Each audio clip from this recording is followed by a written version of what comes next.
Votre première source en matière d'information culturelle. Consultez dès maintenant le www.vidou.tv. Parlez-nous un peu de ce spectacle biodégradable, le cabaret que vous présentez. Quels sont les artistes qui participent et quel est le concept du spectacle?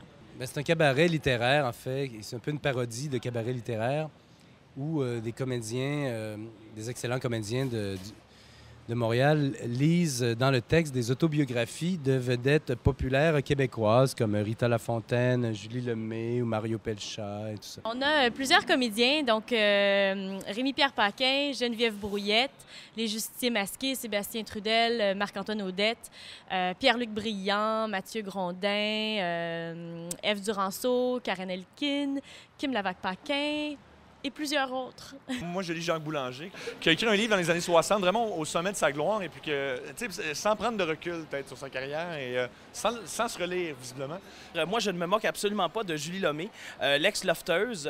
La première gagnante de Love Story. Oui, effectivement, et je pense qu'elle a un talent fou en littérature. D'ailleurs, son livre s'est vendu à plusieurs unités d'exemplaires. On y va par ressemblance. Tu sais, moi, les gens trouvaient que je ressemblais à Jacques Boulanger à cause des cheveux frisés, et lui, il ressemble beaucoup à Julie Lemay. Je pense que la ressemblance est frappante. Deux petites blondes aux yeux bleus, je pense qu'on est vraiment pareil. Alors, Il dit la ressemblance est frappante. La ressemblance est frappante. Exactement ce que j'ai dit, Sébastien. C'est pas un peu délicat de se moquer de la vie des gens? Est-ce que vous avez eu des mauvais commentaires ou des personnes qui sont venues au spectacle?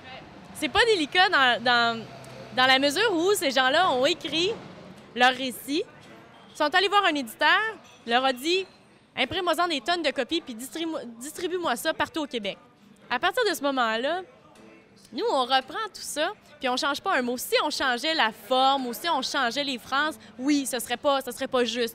Mais là, on le fait pas, on change absolument rien, puis on prend ça comme ça, et ça a été publié. On parle quand même des MTS de Marie-Chantal Toupin, parce qu'elle en parle quand même beaucoup dans son livre. Mais c'est ça, on s'arrête aux maladies bénignes. On n'atteint pas... On n'atteint pas le cancer ou la maniaco-dépression. C'est pour ça qu'on ne lit pas le livre de Varda, d'ailleurs. Une partie des revenus du spectacle va à une association pour les arbres. Est-ce que vous pouvez nous en parler? En fait, c'est parce qu'on se dit que pour avoir publié tous ces livres-là, on a tué beaucoup d'arbres de notre belle forêt canadienne. Alors, on décide de donner une partie des profits à chaque soir à Arbres Canada, qui est une fondation qui s'occupe de reboiser et de s'occuper des arbres au pays. Donc, on se dit qu'on redonne un peu à la nature ce qu'on lui a enlevé. Est-ce qu'on va pouvoir retrouver ce spectacle un autre temps que le Festival Juste pour rire, dans un autre temps? Nous, on joue déjà tous les mois au cabaret du Café Cléopâtre. Là, on a arrêté pour aller à l'Astral. On ne sait pas après, mais c'est sûr que ça va revenir. Mais on ne sait pas encore dans quelle salle et à quelle date exactement. Mais c'est un événement, en général, mensuel, assez régulier. Oui.